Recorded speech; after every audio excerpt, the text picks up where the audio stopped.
Hello and welcome.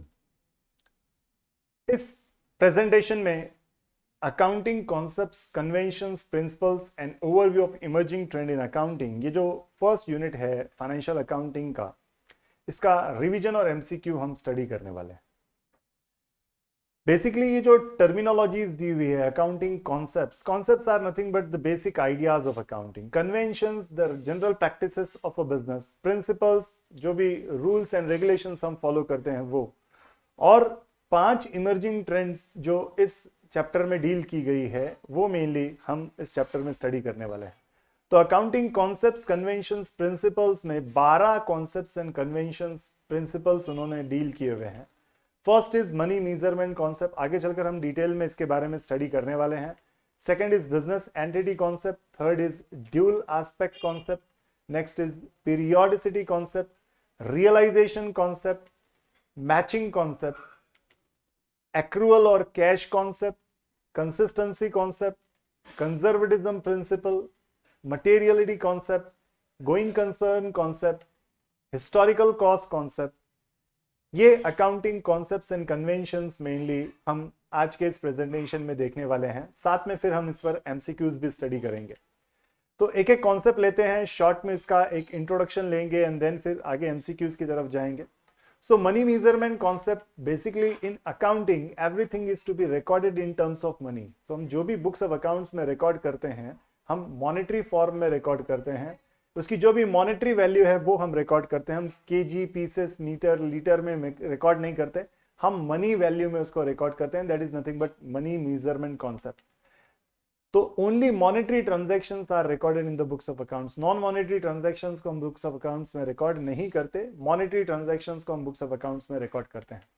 Next is business entity concept. Books of accounts का ये पहला और बेसिक फंडामेंटल है जिससे हम अकाउंटिंग प्रोसेस को स्टार्ट करते हैं, जहां पर हम ये ट्रीट करते हैं कि बिजनेस एक सेपरेट इंडिविजुअल है और ओनर उसका एक सेपरेट इंडिविजुअल है। तो ये अकाउंटिंग कॉन्सेप्ट जो है that will B business entity concept कहलाता है। Next is dual aspect concept. Dual, इसी पर हमारा जो डबल एंट्री सिस्टम है, ड्यूल एस्पेक्ट कॉन्सेप्ट पर ही हम ट्रांजैक्शंस में हुई उन दोनों बातों को रिकॉर्ड करते हैं। दैट इज हम ट्रांजैक्शन में डेबिट भी रिकॉर्ड करते हैं, क्रेडिट भी रिकॉर्ड करते हैं एंड वैरायटी ऑफ थिंग्स। तो हर ट्रांजैक्शन दो एस्पेक्ट्स रखता है, हर ट्रांजैक्शन में दो बातें हैं and we are going to record, और हम वो रिकॉर्ड करते हैं दोनों चीजें अपनी बुक्स ऑफ अकाउंट्स में, and that is nothing but on the basis of dual aspect concept. Next is periodicity concept. So periodicity concept, we record accounts for a period, for a specific period.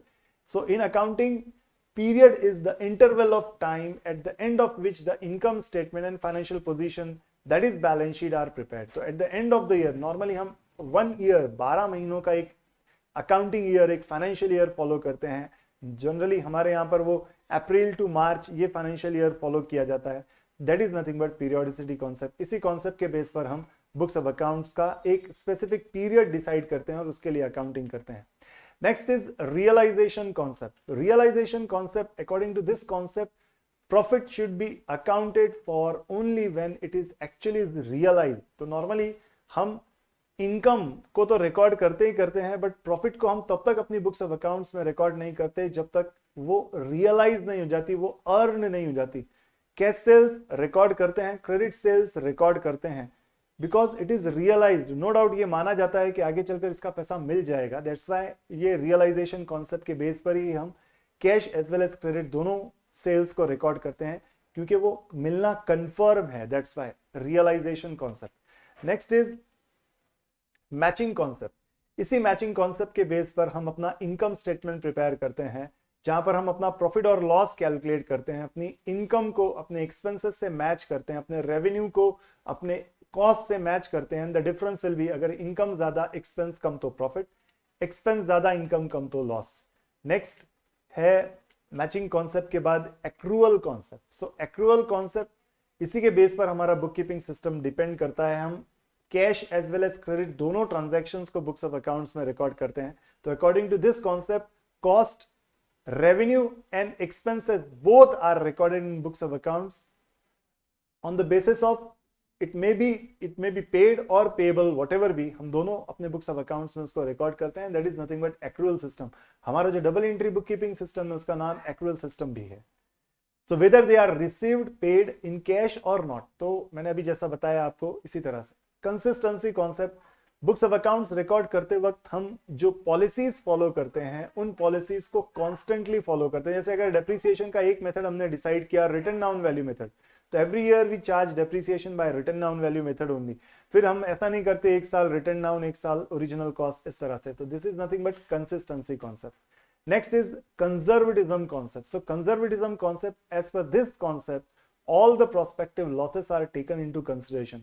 तो यहाँ पर future में होने वाले losses को हम record करते हैं, कंसीडर करते हैं, बट फ्यूचर में होने वाले प्रॉफिट्स को हम कंसीडर नहीं करते।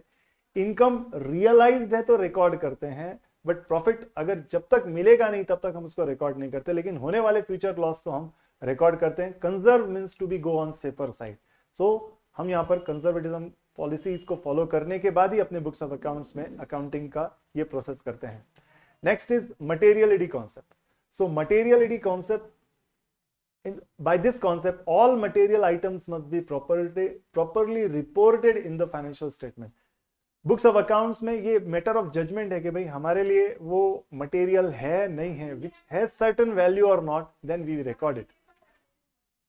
गोइंग कंसर्न कॉन्सेप्ट, एक बिजनेस की जो लाइफ होती है वो इनफाइनाइट होती है। एक बिजनेस कब तक चलने वाला है ट्रेडर को पता नहीं होता। A business is treated as going concern, going on and on, this will be termed as a going concern concept. So ये कुछ कॉन्सेप्ट्स थे। नेक्स्ट है historical cost concept. So historical cost concept, ये जो कॉन्सेप्ट है, an asset is ordinarily recorded at the price paid to acquire it or at cost. Normally हम books of accounts में जब रिकॉर्ड करते हैं तो रिकॉर्ड करने के लिए हम अपने बुक्स ऑफ अकाउंट्स में हमने जितने में भी एसेट को एक्वायर किया हुआ है उस पर होने वाला जितना भी वन टाइम एक्सपेंस है हम उसमें ऐड करते हैं, और उसके बाद फिर जो टोटल कॉस्ट उसकी बनती है उसी से हम अपने बुक्स ऑफ अकाउंट्स में उसको कंटिन्यू करते हैं, उसमें बुक्स ऑफ अकाउंट्स में हम उसको रिकॉर्ड करते हैं। तो ये कुछ 12 कॉन्सेप्ट्स थे। नाउ इमर्जिंग ट्रेंड्स में ये 5 इमर्जिंग ट्रेंड्स मेनली हमको देखने हैं। इन्फ्लेशन अकाउंटिंग है, क्रिएटिव अकाउंटिंग है, इन्वायरमेंटल अकाउंटिंग है, ह्यूमन रिसोर्स है एंड फॉरेंसिक अकाउंटिंग है। एक शॉर्ट में ब्रीफ इंट्रोडक्शन इनके लेते हैं। First is inflation. So inflation, as you know, hike in price, normally termed as a inflation. हम जो फाइनेंशियल स्टेटमेंट्स रिकॉर्ड करते हैं, हम जो बुक्स ऑफ अकाउंट्स रिकॉर्ड करते हैं वो हिस्ट्री होती है। According to that we record books of accounts. Assets को हम रिकॉर्ड करते हैं उसकी कॉस्ट से, जैसा अभी हमने देखा रूल्स में।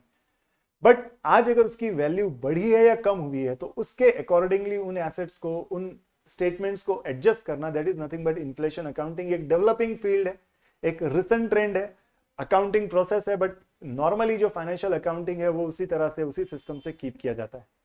Next is creative accounting. ये जो क्रिएटिव अकाउंटिंग है ये बेसिकली एक तरह का फ्रॉडुलेंट अकाउंटिंग है।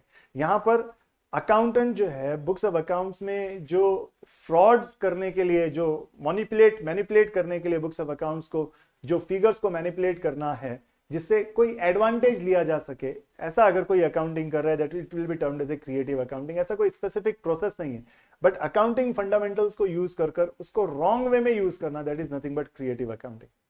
Environmental accounting, as we all know के जो भी बिजनेस है वो इन्वायरमेंट से जुड़ा हुआ है, उसके सराउंडिंग्स जो है उसको वो अफेक्ट करता है।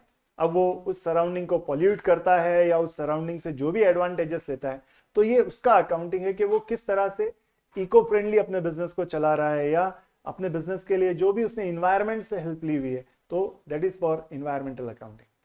Next is human resource accounting. Physical assets को तो हम डेफिनेटली बुक्स ऑफ अकाउंट्स में रिकॉर्ड करते हैं, बट जो ह्यूमन पार्ट है, जो उस बिजनेस को चला रहा है, उसका अकाउंटिंग मेनली ह्यूमन रिसोर्स के लिए जो अकाउंटिंग है, फिजिकल एंड ह्यूमन दो रिसोर्सेज किसी भी बिजनेस में लगते हैं, तो ये ह्यूमन रिसोर्स को ये कंसिडर करता है और ये अकाउंटिंग उसमें अफेक्ट किए जाते हैं।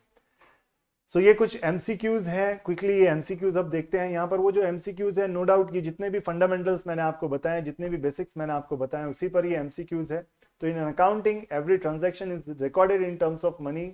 हमारा फर्स्ट कॉन्सेप्ट जो था that will be money measurement concept, ये उसी के बेस पर है। नेक्स्ट जो है, for accounting purpose the business is treated as separate entity, individual और प्रोप्राइटर, एंड डेफिनेटली ये एंटिटी कॉन्सेप्ट है। तो ये कुछ उसके ऑप्शंस हैं और ये बिजनेस एंटिटी कॉन्सेप्ट है। As per this concept, every business transaction has a dual effect.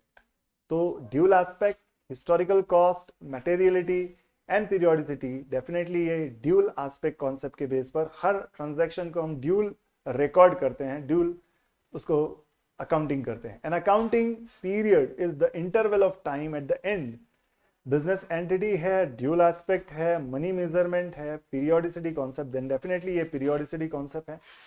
Next जो है, profit should be accounted for only when it is actually realised. तो ये मैचिंग कॉन्सेप्ट एक है, dual aspect concept, money measurement concept and realisation concept. तो it will be on realisation concept.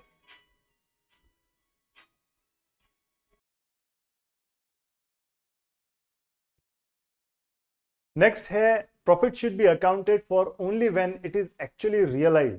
So matching concept, dual aspect, money measurement, realisation, then definitely realisation concept के base पर ये है. It is necessary to match revenue of a period with the expenses of a period. तो ये revenue और expenses का जो matching है, that will be nothing but accrual और cash, matching concept, dual aspect concept और money measurement, then it will be matching concept के base पर ये होगा. नेक्स्ट है, the revenue and expenses relating to that particular accounting period only are considered. तो accrual और cash, dual aspect, money measurement, matching concept, then definitely ये accrual concept के base पर कि उस पीरियड के, स्पेसिफिक पीरियड के उसी पीरियड में एक्सपेंसेस और इनकम उसमें रिकॉर्ड होने चाहिए. इसीलिए हम आउटस्टैंडिंग्स को कंसीडर करते हैं, प्रीपेड्स को कंसीडर करते हैं on the basis of accrual concept. Next, accounting from one accounting period to another should be on the same basis. So accounting should be on the same basis, accrual, dual aspect, money measurement और consistency. So definitely ये consistency concept है. Next जो है, anticipate no profit but provide for all possible losses. ये जो accounting concept है, that will be conservatism principle, money measurement, dual aspect, matching concept. तो ये है conservatism concept के बेस पर कि anticipate no profit but provide for all possible losses. Next है, all material items must be properly reported in financial statements. So books of accounts में material items को हमको consider करना है, किस concept के base पर है, then materiality, money measurement, dual aspect and matching concept, definitely ये materiality concept के base पर है. Next है, it is assumed that the business concern will continue for a fairly long time. So definitely ये matching, going concern, conservatism, dual aspect, ये going concern concept के base पर है. नेक्स्ट है, the assets must be shown in the books at cost of purchase. So ये dual aspect, matching concept, historical cost, conservatism, it is a historical cost concept के base पर हम अपने books of accounts में assets को record करते हैं, उसकी कॉस्ट ऑफ परचेज से उसको रिकॉर्ड करते हैं. The process of adjusting the financial statement of a company to show the real financial position of the company during inflationary period. So creative accounting, inflation accounting, environmental accounting and human resource. So definitely ये जो है ये inflation accounting है, price hike का जो भी accounted है, that will be inflation accounting. A process whereby accountant use their knowledge of accounting rules to manipulate the figures reported in the accounting of a business. ये जो है forensic accounting, environmental, human resource and creative accounting, definitely ये creative accounting है, इससे पहले भी मैंने discuss किया हुआ है. It is an important tool for understand the role played by the natural environment in economy. Environmental accounting, forensic, human resource और क्रिएटिव अकाउंटिंग, डेफिनेटली ये इन्वायरमेंटल अकाउंटिंग रिलेटेड है. Human is considered in environmental, forensic, human resource और creative accounting. So human resource accounting में human factor को consider किया जाता है. So I hope आज का ये जो presentation था आपको clearly understand हुआ होगा. Thanks for watching.